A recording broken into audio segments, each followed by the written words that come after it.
Jean-Philippe. Well, I'm keeping an eye on the timing, and we still have got one topic to discuss, which is the role of insurers towards the society. So it's like a bigger issue. So Heidi, my first question is to you.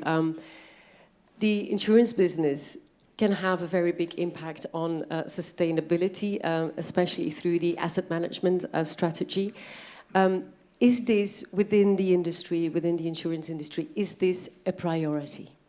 For Vernaillen, it's always been very important to have an impact on sustainability. We showed it on several occasions, and in fact, it's part of our mission. When you talk about the why and everything we do, and it's really inherent in the company, and I can still say it because I'm only 2 years in the company and I saw some other companies, but the fact that we want to do everything we do, everything we initiate is towards the customer with our vision to help them to have a long and happy life. And each time we make an initiative, we reflect on that. Now, over the last 5 years, what we did, because we have, of course, a quite considerable variety of funds to offer to our clients. And now, over those last 50 years, we have really created a variety of funds which are really sustainable, resulting in now that more than 70% of our funds are SFDR rated 8 or 9. So this means really more than 70%, which means that they are following that directive, be sustainable. Yeah. And even more important, in my opinion, we're offering those funds, but even more important is that we inform our brokers and our clients continuously on those, what we call ESG aspects, so environmental, social, governance aspects of each fund, so that the client really has a conscious decision in which fund he wants to invest. So it's not only doing it internally, but also communicating as well and making the difference in the different funds. So is NN being transparent about whether it's still investing in carbon-intensive industries, for example? Yeah, we are transparent by not doing it. Yeah. Not at all anymore? No. What about Athora? No, it's the same. So we have a very stringent politics on how we deploy our assets. Obviously, in terms of sustainability, we have 3 levers. The asset side is a very important one. Every euro you invest in impact, true investment, when I read the studies, has 25 times more impact than if you were to do it yourself. And because you can influence on the company politics. So it's super important that we utilize our assets well. The second thing is by our own acting. Do we reduce our own footprint in the things that we do? Digitalizing, less paper, less cars, less fuel, less heating, all those kind of aspects like every company does. But the third piece is something that was touched upon, is on the ESG, is the sustainability of our business. Because what we do is be there in the long run. And probably people or companies start as well in difficult time to see a failing social security system.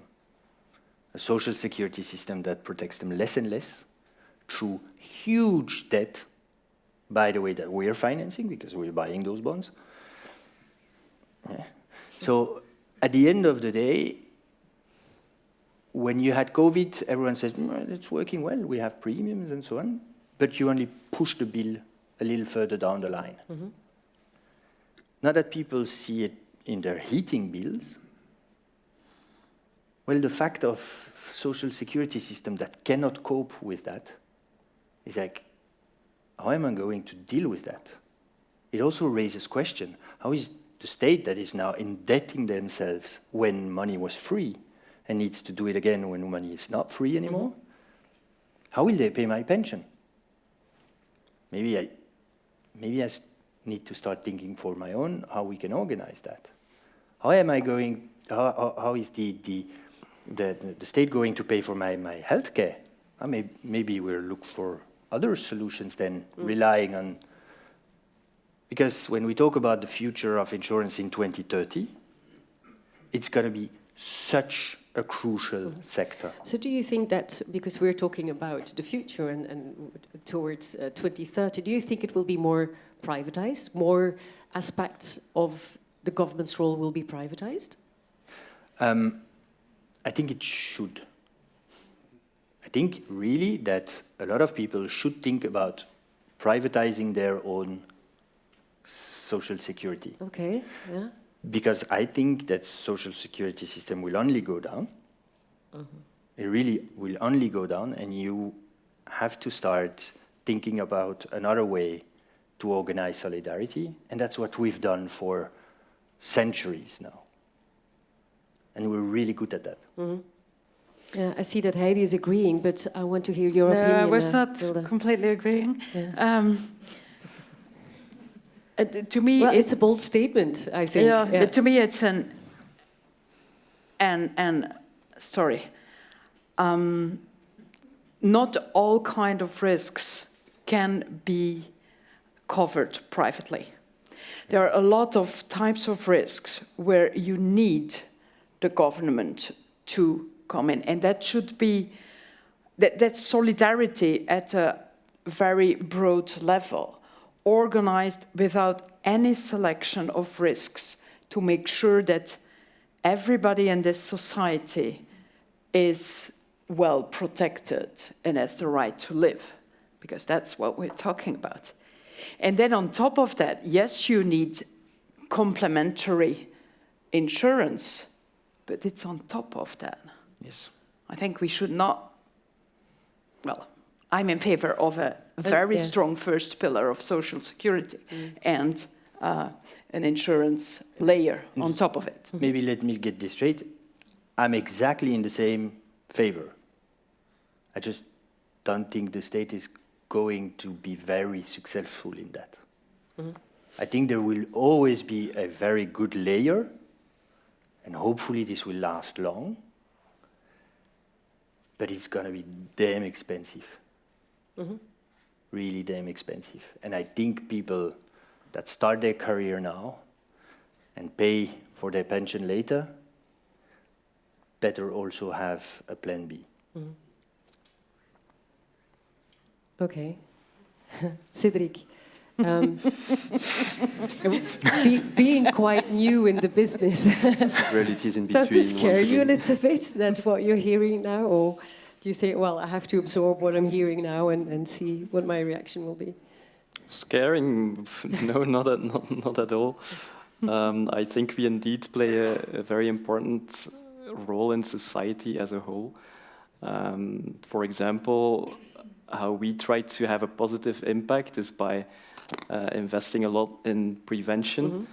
We've been developing quite some tools, basically, for people to take control of their health. Yeah, because Ellen is focusing on health. Yeah. On health insurance. You want to be a one-stop health partner. To give some examples, we developed Ellen Clinic, which is the medical chat I referred to, basically a staff of health practitioners that you have at your fingertips, ranging from doctors to dietitians, psychologists, who can help guide you, give you advice on your health. We have Ellen Mind, which is for mental health issues, or to keep people in good mental health.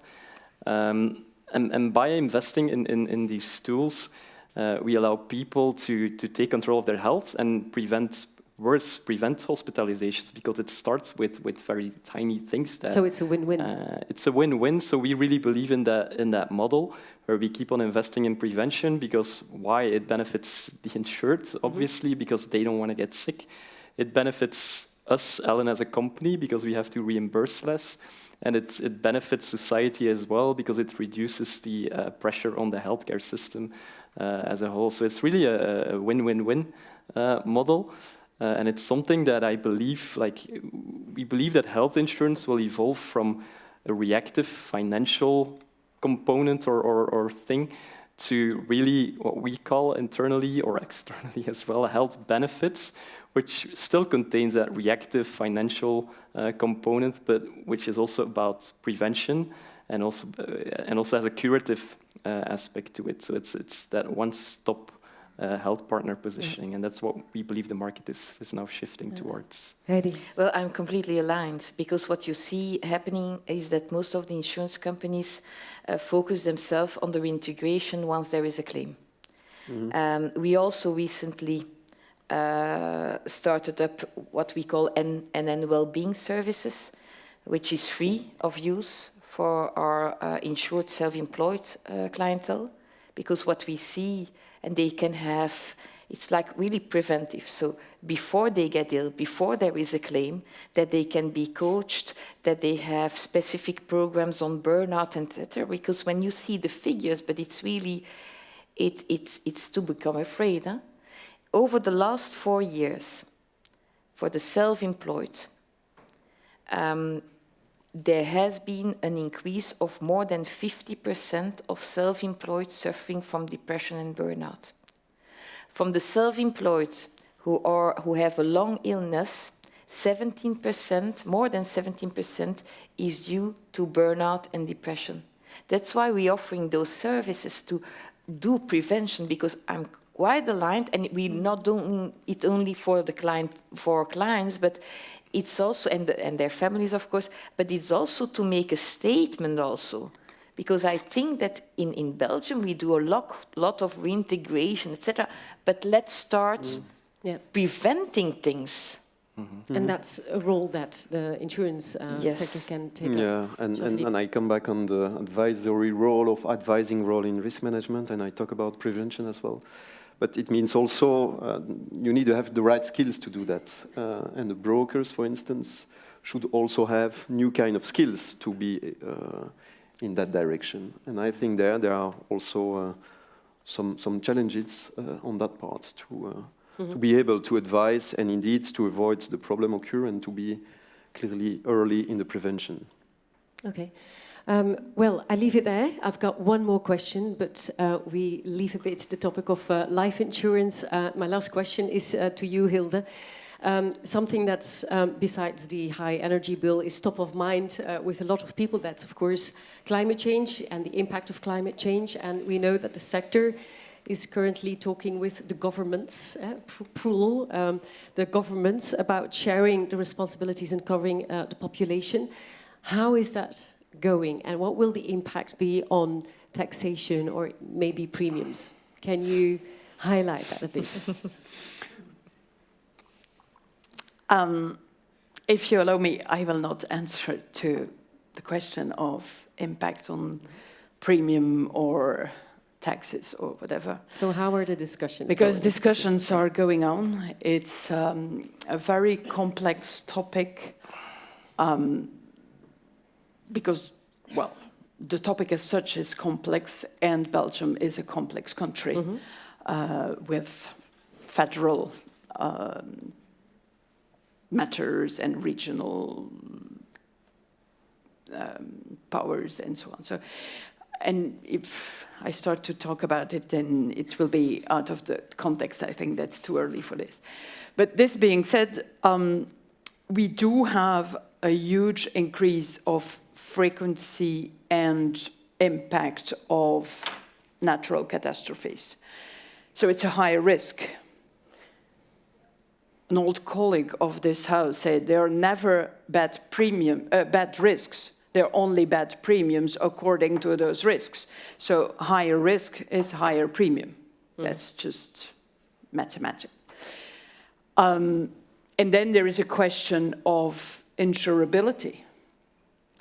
You need to be able to pay those premiums. And it's kind of trade-off, what do you want to cover for which price? And this story has an end. So we've been talking about prevention. It's all about prevention. It's about making sure that we are building a more resilient world. And insurers can play a huge role in this. It's about investments.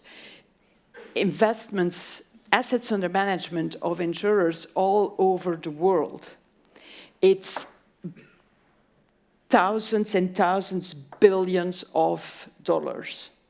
If we do all invest this in sustainable economy, we will change the world.